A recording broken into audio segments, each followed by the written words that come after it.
The 8 billion butterfly effect. The butterfly effect is the concept that small changes in one part of a system can lead to significant and unpredictable consequences in another part of the system. The associated image is a butterfly flapping its wings in one part of the world, which theoretically sets off a chain of events that ultimately contributes to a tornado in another part of the world. The butterfly effect is also a movie that I remember enjoying, and that conveys how altering a single seemingly small choice point in life could, in theory, change the course of that person's life dramatically. The butterfly effect is essentially a super complex positive feedback loop with initial conditions that spirals a system into continuous state change. It's technically more than circular causality because the effect grows larger over time, more like a spiral, whereas a repeating circle would imply that the system's state is maintained. I plan to talk about state changes to systems in a different video, but here I'm going to mostly cover what circles and spirals have in common, which is that they involve feedback. They're not like lines which progress unaffected by the past, but rather their present progression is inextricably linked to their past unfolding, whether that past unfolds in large discrete steps or in a continuous manner. Let's move away from abstraction and consider the social system of a high school, that quintessential microcosm of real life. Freshman year, hundreds of unique individuals assemble on day one of a 4-year journey, coming together from numerous junior high schools of various regions. Some students already know each other and some don't, so from minute one, this complex ecosystem already has some memory and momentum to it. Even most of the students who never previously met each other in person were brought up in a common society, so in a sense they do know one another as archetypes of their shared culture. At an orientation assembly on the first day, one student pulls off a loud and successful joke, beginning to define his social identity as the class comedian. Later, when a first test is handed back, another student begins becoming known as an academic whiz due to a perfect score. A girl with a bold outfit decides where a group will have lunch, demonstrating alpha female confidence. Someone else brands himself as an athletic hero with a game-saving Hail Mary, while another starts chiseling the self-image of a bully by teasing a sensitive artist. These relatively small interactions and events are the first butterfly wing flaps that establish initial conditions within their new system. Conditions that act as blueprints from which a robust web of relational experience will grow.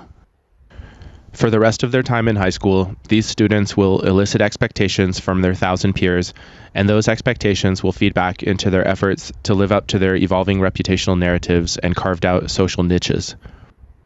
1,000 students will assemble over the course of 1,000 days, and every day many thousands of transactions will collectively take place, each one modifying the cumulative memory and understanding of the giant social system in the minds of every student. Each of those 1,000 overlapping but unique mental maps and somatic memory sets will influence in some way, large or imperceptible, the actions and words of every other student, which in turn will feed back into the fluid and ever-evolving collection of instinct and loyalty to social roles. And every night, each student will go to sleep and update their psychological software, integrating their memories from the previous day into an alive and up-to-date understanding of their social ecosystem and their place in it. Rather than a giant linear row of dominoes, this superorganism of adolescence is more like a three-dimensional vessel containing atoms that are continuously bouncing off each other and off the walls that enclose them in a common space and time. Every collision and ricochet has the potential to alter the speed and direction of every other colliding atom, which will in turn alter the speed and direction of other atoms in future collisions, a stochastic system that continuously feeds back into itself, rendering every particle inside it equal part actor and equal part acted upon.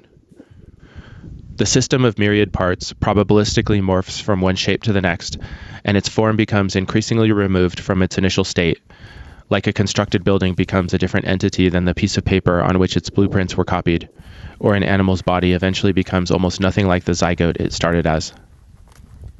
As each class of students graduates, the individuals will move from the high school system to some other system, but the implicit and explicit memory of high school is now a part of their neural architecture, and will therefore have some non-zero impact on their behavior in whichever new social system they become a part of, and on every person that they come into contact with for the rest of their life.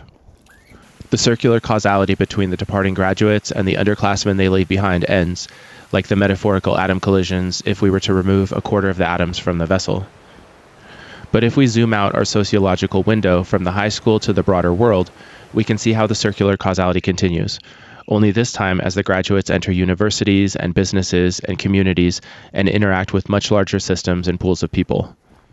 The size and functions of these systems will be different from high school, but the phenomenon of relational circular causality works the same way. From that recognition, it's not too much of a stretch to notice that our entire planet is in a way like a giant high school, which is in a way like a giant family. 8 billion butterflies and counting, flapping their wings and influencing the world and each other through billions of interwoven feedback loops that mathematically resemble stable circles and dynamic state-changing spirals.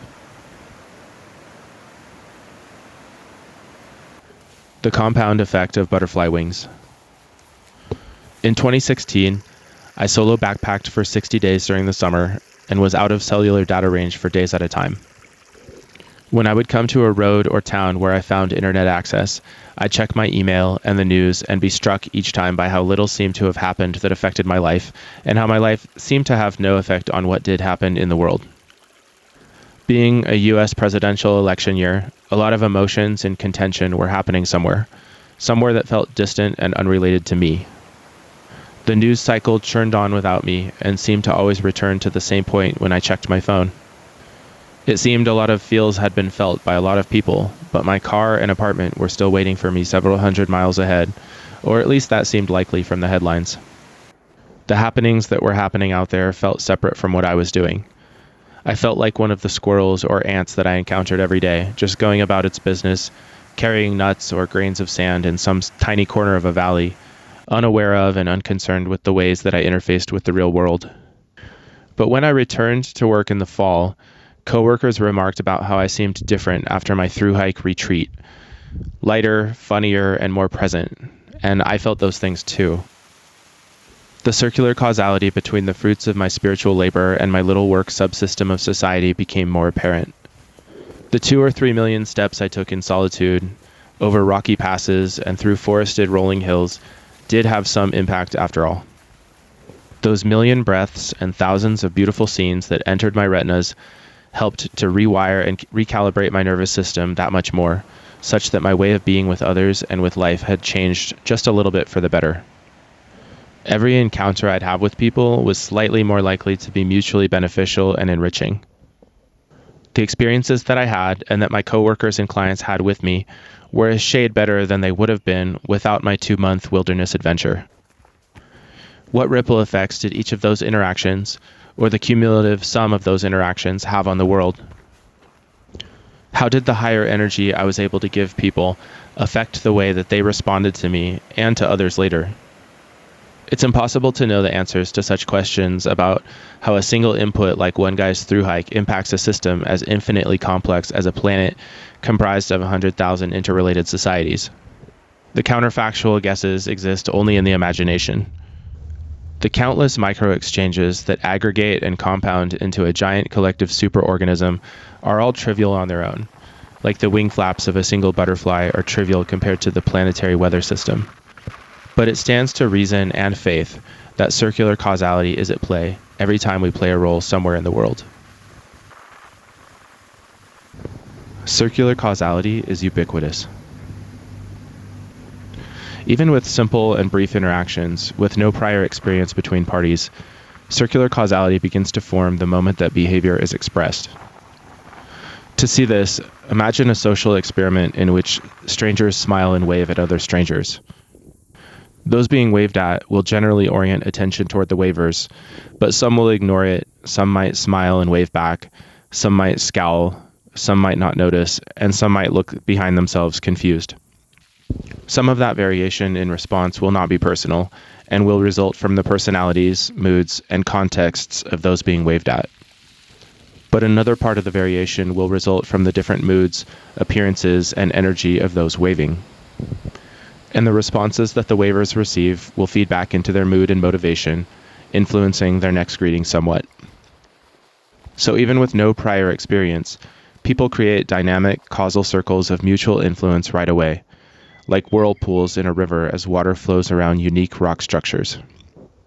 It looks to me that all human interactions involve circular causality to an extent, albeit often an imperceptible one.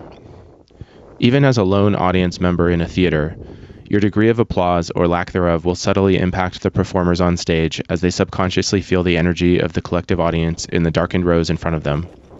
And this will subtly act as feedback that will affect their performance, which will again feed back into the audience's reactions. It may be small, but we always have some non-zero influence over how another person feels and acts toward us, as long as we can speak and behave. An axiom of human communication is that we're always communicating. In other words, one cannot not communicate. When we speak, we convey a message, and when we don't speak, we also convey a message. The absence of a facial expression says something. If we receive a text message, we inevitably respond, since even ghosting communicates something. Humans are communication machines that continuously send and receive messages between one another in bidirectional feedback loops. So long as we exist and have life in us, our responses will vary according to our surroundings, including the ways that other people show up in our presence. And there's every reason to believe that others also personalize their interactions with us to an extent, small or large, conscious or subconscious, that depends on the depth of our shared experience with them.